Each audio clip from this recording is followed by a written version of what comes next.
ครงการมือละทงวันแบ็กเดย์แขวงอัตตปือได้มีชาวหนุ่มร่วมใจเข้าร่วมขบวนการเพิ่มขึ้นภายหลังที่โครงการมือละทงวันแบ็กเดย์ได้จัดตั้งปฏิบัติกิจกรรมเก็บขี้เหงื่อบริเวณสาธารณะในแขวงอัตตปือมาได้14วันปรากฏว่าได้รับผลตอบรับที่น่าชื่นชมจากชาวหนุ่มวัยหนุ่มและเยาวชนในท้องถิ่นเป็นอย่างคึกคืนโครงการดังกล่าวได้เริ่มต้นจากจุดน้อยๆโดยใส่แนวคิด1คน1ถุงที่สุกอยู่ให้แต่ละคนเก็บขี้เหงื่อคนละ1ถุงต่อวันก่อนจะขยายตัวเป็นกิจกรรมร่วมหมู่หลังจากที่สมาชิกได้โพสต์รูปภาพและเนื้อหากิจกรรมผ่านสื่อสังคมออนไลน์จนสร้างแรงบันดาลใจให้ชาวหนุ่มคนอื่นๆอยากเข้าร่วมนำและส่งผลให้จำนวนสมาชิกเพิ่มขึ้นอย่างต่อเนื่องแกนนำของโครงการเปิดเผยว่าจุดประสงค์หลักของกลุ่มชาวหนุ่มกลุ่มนี้บ่เพียงแต่ต้องการให้ตัวเมืองและพื้นที่สาธารณะมีความสะอาดสวยงามเท่านั้นแต่หากยังต้องการสร้างวัฒนธรรมที่ดีให้แก่สังคมโดยใช้เวลาว่างให้เกิดประโยชน์ทั้งใดออกกำลังกายทั้งใดพบปะสร้างสรรค์ความสามัคคีความสัมพันธ์ระหว่างหมู่เพื่อนและสร้างสายใยความสามัคคีในชุมชนผ่านกิจกรรมที่มีคุณค่านี้ไปดีต้องซื้อปั่นเนี่ยอยู่ปากเซสบายดีผมซื้อบ๊อบบี้มาแต่อัตตปือเจ้าอยากถามทานบ๊อบบี้ที่มาแต่ปืนเนี่ยว่าอยากให้ทานช่วยเราทั้งที่มาแล้วก็จุดประสงค์ของการมือละถงอยู่อัตตปือให้ฟังแด่โดยสำหรับทีมาแมนของน้องแมนเฮ็ดในทีมปักเซมาก่อนแล้วพอบัดนี้ก็ได้ที่เคลื่อนไหวอยู่อัตตปือกับ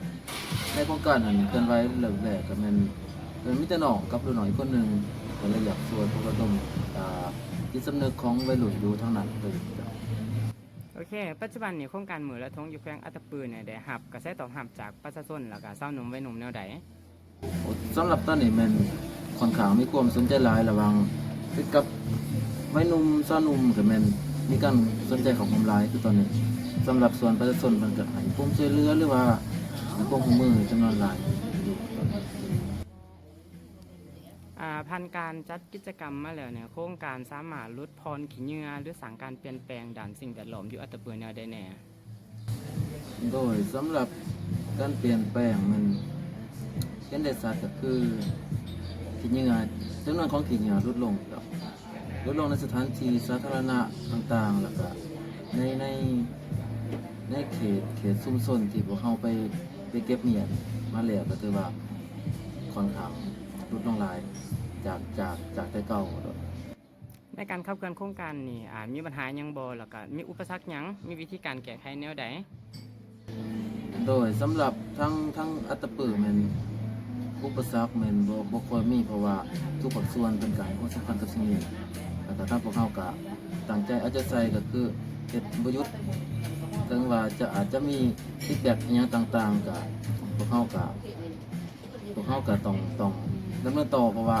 วัตถุประสงค์ของเขาแท้คือจะให้บ้านเมืองสะอาดเพราะว่าทุกคนก็เป็นดีกันหมด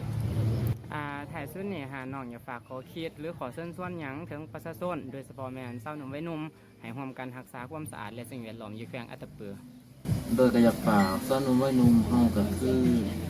น้องๆเยาวชนทุกหรือว่าทุกคนทุกเพศทุกวัยแหละเพราะว่าการกำจัดขี้เหงื่อหรือว่าการรักษาสิ่งแวดล้อมสำหรับผมคิดว่ามันเฮ็ดได้กับทุกคนเพราะว่ามันเริ่มจากตัวเฮาเองแล้วก็สามารถส่งต่อให้อีกคนนึงได้เพื่อว่าช่วยกันรักษาสิ่งแวดล้อมในส่วนนี้โครงการมือละทงวันแบ็กเดย์อยู่แขวงอัตตปือจึงถือเป็นตัวอย่างที่ดีของการร่วมพลังของวัยหนุ่มที่นำใส่เทคโนโลยีและสื่อสังคมออนไลน์เป็นเครื่องมือในการขยายการเคลื่อนไหวที่สร้างการเปลี่ยนแปลงที่ดีให้แก่สิ่งแวดล้อมและชุมชนได้อย่างเป็นรูปธรรม